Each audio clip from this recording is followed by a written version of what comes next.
아름다운 찬양 감사드립니다. 이 대림절기 예수 그리스도께서 여러분들의 마음 가운데 탄생하셔서 하나님의 사랑을 체험하고 나누는 소중한 계절이 되길 바랍니다. 작년 이맘때를 기억해 보면 거의 정신이 없었습니다. 당시 대통령이 정적들을 비난하다 뜬금없이 비상계엄을 선포한다는 소리에 저는 밤중에 깜짝 놀랐습니다. 지금도 포고령이라고 하는 살벌한 문구를 기억합니다. 한편으로는 떨리고 한편으로는 분노했었습니다. 다행히 용기 있는 시민들이 국회 앞으로 가서 계엄군들이 국회 안에 들어가는 것을 막았습니다. 저도 그때 갈까 말까 고민했지만 1980년 광주를 기억하고 있었기 때문에 겁이 났습니다. 새벽기도에서 국회에서 계엄 해제 의결이 나왔는데도 불구하고 2차, 3차 계엄이 나올지도 모른다는 말에 밤새 뜬 눈으로 보냈던 기억이 지금도 어제 일어난 일같이 기억에 뚜렷합니다. 노벨상을 수상했던 한강 작가의 말과 같이 죽은 자가 산자를 돕는다고 했습니다. 대단히 날카로운 통찰이었습니다. 1980년 광주에서 죽음을 당했던 사람들, 그 이전에도 국가 권력에 의해 수많은 사람들이 목숨을 잃었었던 바로 그 사람들, 바로 이들의 죽음은 오늘을 살고 있는 사람들에게 결단을 내리게 했습니다. 독일의 철학자 칼 야스퍼스는 그의 대저인 철학 제2권에서 철학자 칸트의 말을 인용하면서 이렇게 말했습니다. 인간은 가격으로 매길 수 없는 존엄을 지니고 있다. 인간은 절대로 도구나 수단으로 쓰여서는 안 되며 언제나 그 자체로 목적이어야 한다. 인간은 수단이 아니라 목적이다. 이것을 철학적으로 정언명령이라고 합니다. 정언명령이란 조건 없이 무조건 따라야 하는 도덕적 명령이라는 뜻입니다. 다른 사람들은 내 이득을 위해 사용하는 기계와 같은 도구가 아니고 인간 그 자체가 존중받아야 한다. 바로 이 말입니다. 정언명령이란 이것저것 조건 붙이지 말고 무조건 따라야 하는 도덕적인 원칙인 것입니다. 살인하지 말라. 이것도 정언명령입니다. 이것저것 조건을 따지지 말고 무조건 따라야 하는 겁니다. 그렇다면 작년 비상계엄이 터졌을 때 누가 이 정언명령을 지켰고 누가 이 명령을 어겼습니까? 한국의 역사 안에서 누가 내 이득을 위해 사람들을 도구화했고 누가 내 이득을 위해 사람들의 목숨을 빼앗았습니까? 누가 내게 이득이 없는데도 불구하고 이 정언명령, 곧 살인하지 말라, 사람을 목적으로 대하라 하는 이 도덕적 원칙을 지키려고 했습니다. 예수께서는 마태복음 16장 20절에 이렇게 말씀하셨습니다. 사람이 온 세상을 얻고도 제 목숨을 잃으면 무슨 이득이 있겠느냐? 또 사람이 제 목숨을 되찾는 대가로 무엇을 내놓겠느냐? 온 세상보다 사람의 생명이 더 소중하니 인간 한 사람 한 사람을 하늘과 같이 여기고 존중해야 한다. 이렇게 말씀하신 것 아닙니까? 그러나 그 어떤 이유에서든 사람을 해치면 안 된다. 바로 이 말씀이 아닙니까? 사람이 소중하고 그 생명이 고귀하다는 이 말씀과 사람은 그 자체가 목적이지 나의 이득을 위한 수단이 아니라고 우리는 늘 듣고 배웁니다. 그러나 현실적 삶에서 이 결단을 따라 살아가는 것은 쉽지 않습니다. 오늘 우리는 돈이 중심을 차지하는 자본주의 세상 한복판에 살아가고 있습니다. 돈을 벌기 위해서 우리는 누군가의 수단이 되어야 하고 우리도 누군가를 수단으로 삼아야 합니다. 바로 이것이 현실입니다. 그런데 사람을 수단으로 삼느냐 인격적으로 대하느냐 하는 것 사이에서 우리는 갈등하고 있습니다. 내가 이득을 추구하는 삶을 살고 있는가 아니면 사람을 존중하는 삶을 살고 있는가? 얼마만큼 세상과 물질을 향하는가 아니면 얼마만큼 사람의 생명을 향하는가 하는 고민과 갈등 속에서 우리는 늘 살아가고 있지 않습니까? 신앙은 소유에 있지 않고 존재에 있다고 했습니다. 신앙생활은 내가 무엇을 얻는 것이 아니라 내가 어떤 사람이 되느냐 하는 것입니다. 신앙이란 나의 사사로운 이득보다 인간 그 자체를 소중히 여기고 천하보다 생명을 소중히 여기는 사람이 되기 위해 자기 자신을 돌아보고 반성하는 것, 바로 이것을 신앙생활이라고 하는 겁니다. 그리고 구체적으로 바로 이런 삶을 회개의 삶이라고 하지 않습니까? 성경은 바로 이런 사람이 되기 위해서는 하나님을 향해야 한다고 말씀하고 있습니다. 세상을 향한 사람이 아니라 하나님을 향한 사람이 되어야 하나님의 의에 창조됐고 하나님의 의에 구원을 받는 사람을 소중히 여길 수 있다고 말씀하고 있는 겁니다. 이 대림절 두 번째 주에 오늘 우리에게 다가온 세례 요한은 우리에게 회개하라고 외치고 있습니다. 오늘 이 회개에 관해서 잠시 은혜를 나누어 보도록 하겠습니다. 오늘 우리가 읽은 복음서의 본문 제1절과 2절에서는 이렇게 기록되어 있습니다.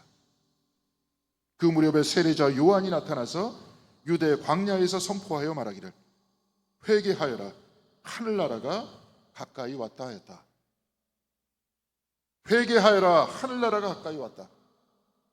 이 두 문장이 그의 메시지의 핵심인데요, 그는 광야에서 이 메시지를 선포했다고 또한 말씀하고 있습니다. 그런데 회개하여라 하늘나라가 가까이 왔다, 이 말을 하기 위해서는 광야가 아니라 사람들 사이에 들어가야 하는 것 아닙니까? 광야가 아닌 마을과 도시에서 이렇게 외쳐야 하는 것 아닙니까? 그런데 성경은 그가 광야에서 외쳤다고 했습니다. 왜 그가 광야에서 외쳤던 것이겠습니까? 광야란 이스라엘 백성이 하나님을 만난 곳입니다. 모세를 따라 출애굽하여 시내산에서 십계명을 받은 곳이 바로 광야입니다. 이들은 40년 동안 광야에서 생활했습니다. 한 세대가 광야에 있었다는 겁니다. 그래서 새로운 세대가 가나안 땅으로 들어갔습니다. 광야란 이들이 하나님을 만난 곳이고 신앙을 시작한 곳이라는 겁니다. 그런데 모세가 십계명을 받기 위해 시내산으로 올라갔을 때 백성들은 또한 그곳에서 타락하여서 금송아지를 만들었습니다. 광야는 하나님을 만나는 장소이기도 하지만 또한 타락의 장소이기도 하다는 것입니다. 예수께서도 광야에서 시험을 받으셨습니다. 그래서 광야는 하나님을 만나는 곳이기도 하지만 광야는 위험한 곳이기도 한 겁니다. 좀 전에 우리는 찬송가 415장 십자가 그늘 아래 이 찬송을 불렀는데요, 제1절에 이 광야 같은 세상에 늘 방황할 때 이렇게 되어 있습니다. 오늘 마태복음 3장 1절에 기록된 광야란 바로 저와 여러분들이 살아가는 이 세상을 뜻하는 말입니다. 이 세상에서 우리는 하나님을 만나기도 하고 마귀의 유혹을 받기도 한다는 겁니다. 이 세상에서 우리는 인간의 존엄을 위해 살아야 한다고 말하고 있고 알고 있지만 또한 이 세상에서 우리는 내 자신의 이익을 위해 남을 수단으로 삼는 유혹과 갈등하면서 살아가고 있다는 겁니다. 이 세상 안에서 우리는 금송아지와 하나님의 말씀 사이에 있다는 겁니다. 그런데 세례 요한은 이런 우리에게 회개하라고 외치고 있습니다. 그는 광야의 소리라고 했습니다. 이 세상 안에서 우리에게 끊임없이 하나님을 향하라고 외치는 소리라는 것입니다. 그런데 성경은 요한의 독특한 모습을 기록하고 있습니다. 요한은 낙타 털옷을 입고 허리에는 가죽띠를 띠었다. 그의 식물은 메뚜기와 들꿀이었다. 특별히 저는 오늘 설교의 제목이기도 한 메뚜기와 들꿀에 주목하고 싶습니다. 왜 본문의 말씀은 세례 요한이 먹고 사는 것에 관해서 말씀하고 있는 것이겠습니까? 우리에게 금송아지가 아니고 하나님의 말씀을 향하라, 그래서 사람을 수단으로 보지 말고 사람 그 자체를 목적으로 보아라 하는 회개와 양심의 소리가 세례 요한의 말씀이라고 하는데 왜 갑자기 그의 식단에 관해서 말씀하고 있는 것이겠습니까? 먼저 메뚜기 하면 들판에서 잡은 메뚜기를 볶아 먹던 어린 시절을 생각하실 것입니다. 저도 먹어본 일이 있습니다. 장인 어른이 살아계실 때 일산에서 농사를 지으셨는데 옆논에 유기농으로 논농사를 짓고 계신 분이 계셨습니다. 그런데 그 논에 메뚜기가 엄청나게 많았습니다. 장인 어른께서는 그 메뚜기를 잡아다 볶아주셨는데요, 지금 기억으로는 새우하고 맛이 비슷했던 그런 기억이 납니다. 그런데 성경에서 말하는 메뚜기는 이 이미지와는 완전히 다른 뜻입니다. 레위기 11장 22절에 메뚜기는 먹을 수 있는 곤충으로 나와 있지만 이스라엘에서 평범한 사람들은 절대로 메뚜기를 즐겨서 먹지 않았습니다. 요엘서 1장 4절에 하나님의 심판을 받아 곡식이 완전히 사라졌다고 하는 것에 대해서 이렇게 표현하고 있습니다. 풀무치가 남긴 것은 메뚜기가 갉아먹고 메뚜기가 남긴 것은 누리가 썰어먹고 누리가 남긴 것은 황충이 말끔히 먹어버렸다.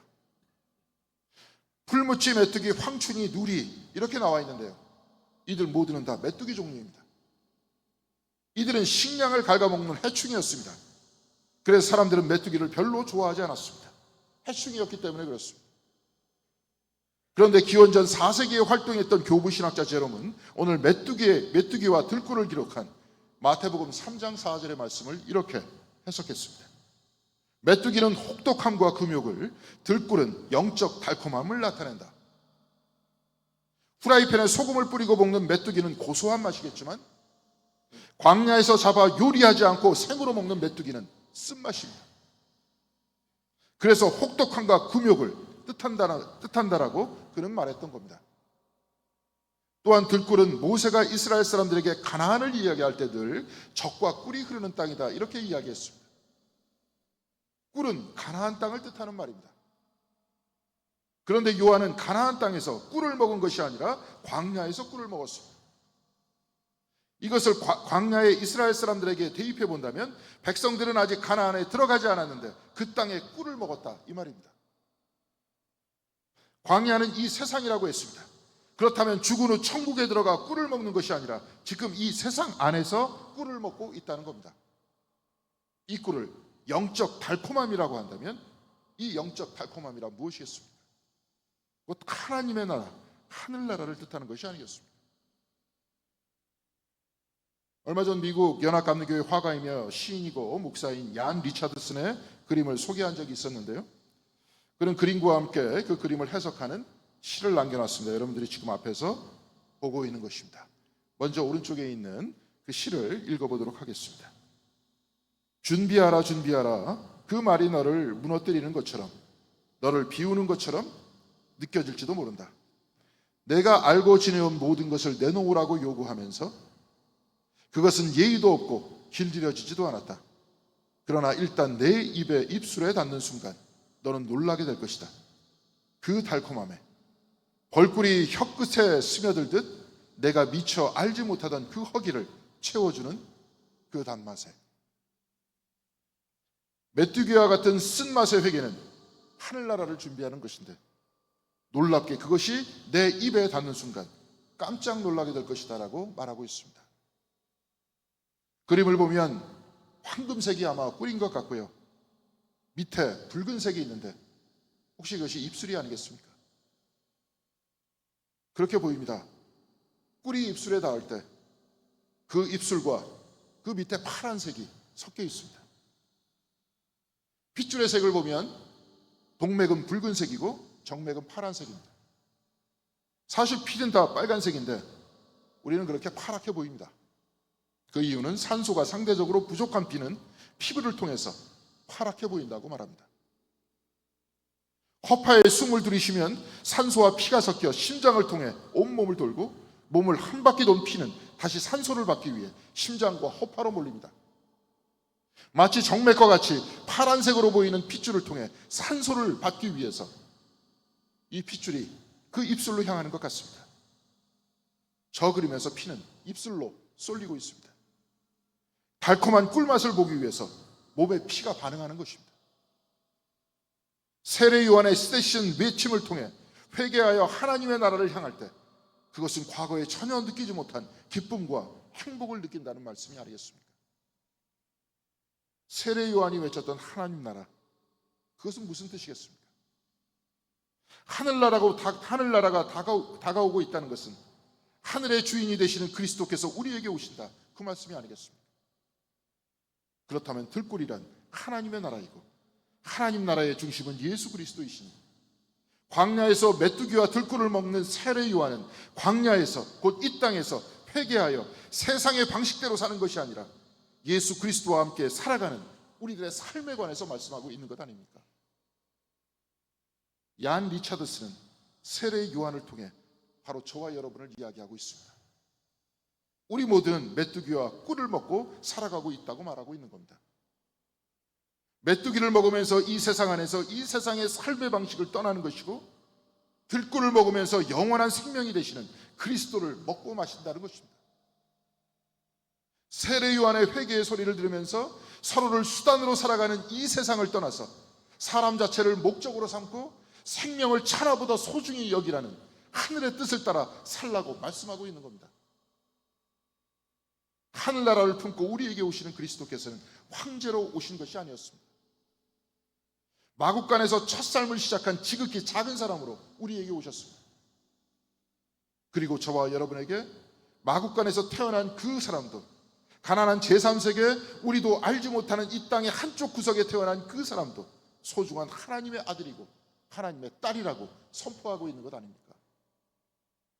마국간에서 태어난 예수께서는 십자가 위에서 삶을 마치셨습니다. 처형당하신 예수께서는 사람들에게 손가락질 당하는 사형수들 사이에 계셨습니다.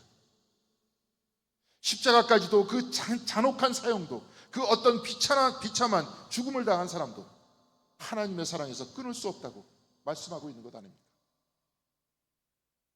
세상은 사람을 수단으로 삼습니다. 때로 이 땅의 역사는 권력자의 이익을 위해 수많은 사람들을 죽였습니다.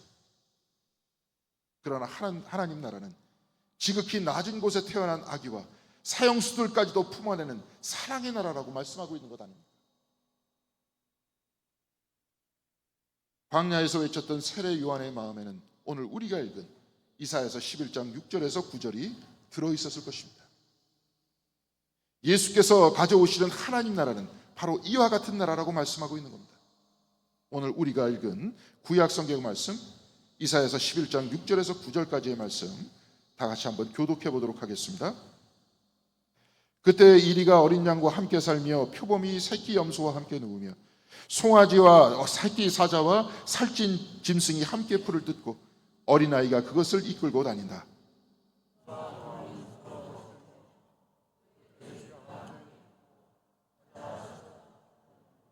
젖 먹는 아이가 독사의 구명 곁에서 장난하고 젖된 아이가 살무사의 굴에 손을 넣는다.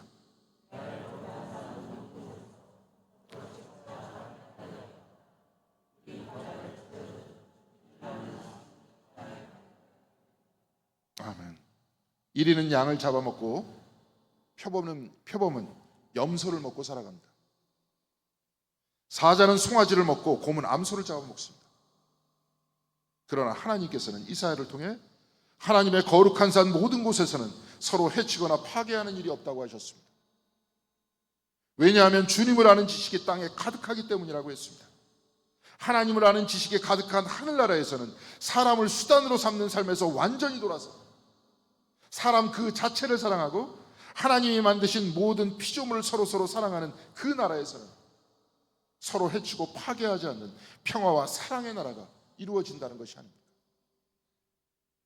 세례 요한은 메뚜기와 들꿀을 먹었습니다.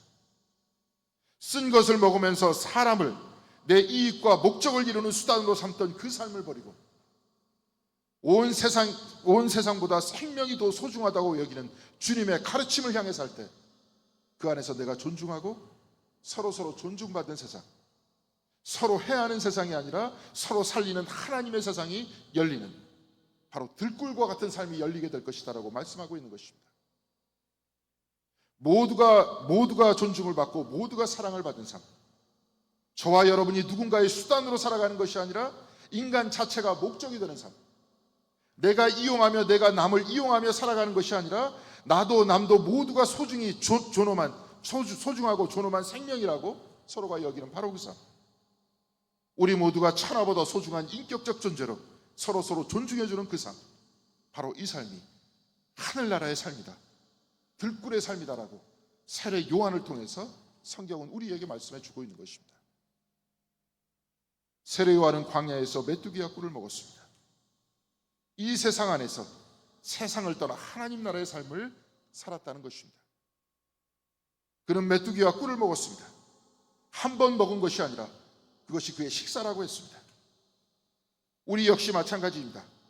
이 광야와 같은 세상 안에서 예배와 기도를 통해 신앙생활을 통해 나날이 메뚜기와 꿀을 먹어야 한다는 것입니다. 세상의 삶을 조금씩 떠나야 한다는 겁니다. 내 이득을 위해 남을 수단으로 삼는 삶을 조금씩 떠나야 한다는 겁니다.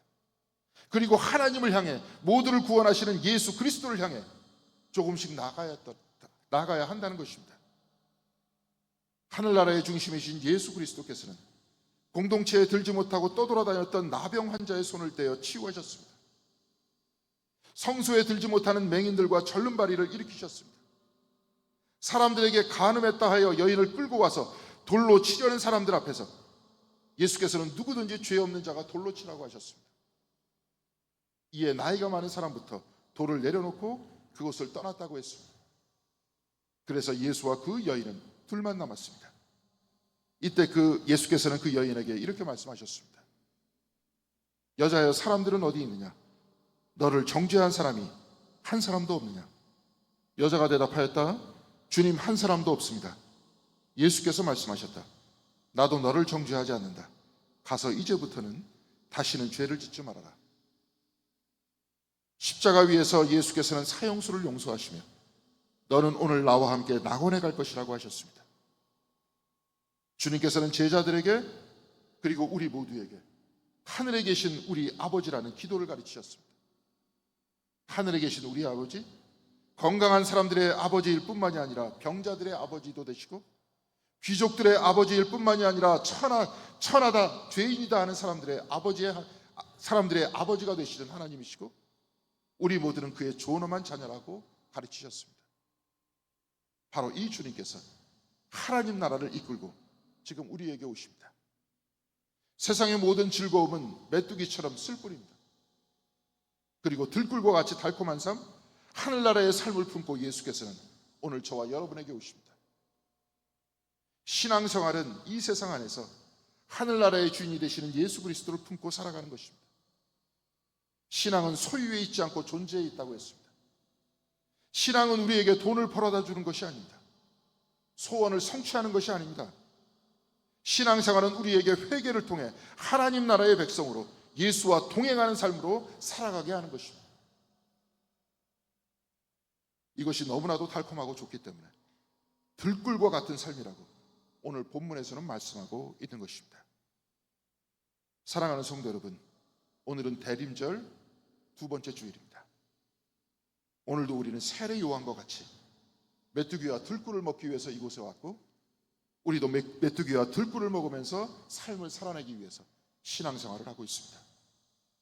천하보다 소중한 생명을 수단으로 이용하는 이 세상의 법칙을 떠나 회개하고 하나님의 나라를 향해서 살기 위해서 우리는 신앙생활을 해나가고 있습니다. 메뚜기와 들꿀을 식물로 삼아 하늘나라를 향해서 회개하는 삶을 살았던 세례 요한처럼 우리도 날마다 한 걸음씩 하늘나라를 향하는 삶을 향하는 사람이 되어야 하는 것입니다. 사랑하는 성도 여러분, 이 대림절 우리에게 겸손한 아기로 오시는 주님을 마음을 활짝 열고 맞이하시기 바랍니다. 오늘도 한 걸음 하나님 나라를 향해서 살아가는 저와 여러분들이 되시길 바랍니다. 오늘도 메뚜기와 들꿀을 먹고 이 세상을 떠나서 하나님 나라를 향해 나아가는 여러분들이 되시길 바랍니다. 그래서 마침내 주님께서 주시는 들꿀과 같은 달콤한 하나님 나라의 은혜가 저와 여러분들 모두에게 그리고 이 공덕교회에 충만하게 둘러넘치는 아름다운 삶을 살아내시기를 주님의 이름으로 간절히 기원드리겠습니다. 기도하시겠습니다.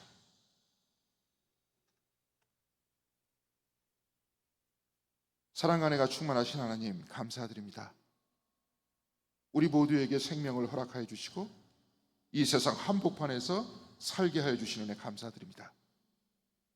우리는 인간을 수단으로 삼는 이 세상 안에 살고 있습니다. 그러나 주님께서 우리에게 신앙을 가르쳐 주시고 신앙의 본이 되어 주셔서 하나님을 향하는 삶, 그리하여서 인간을 수단으로 삼지 않고 목적으로 삼는 삶, 인간의 생명을 가장 소중하게 삼는 삶을 우리에게 가르쳐 주셨습니다.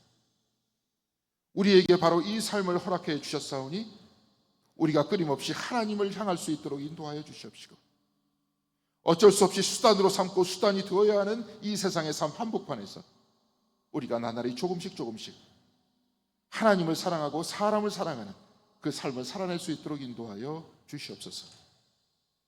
하나님을 아버지라고 하시며 사람을 사랑하는 삶의 모범이 되어주신 그리스도께서 우리에게 조금씩 다가오고 있습니다.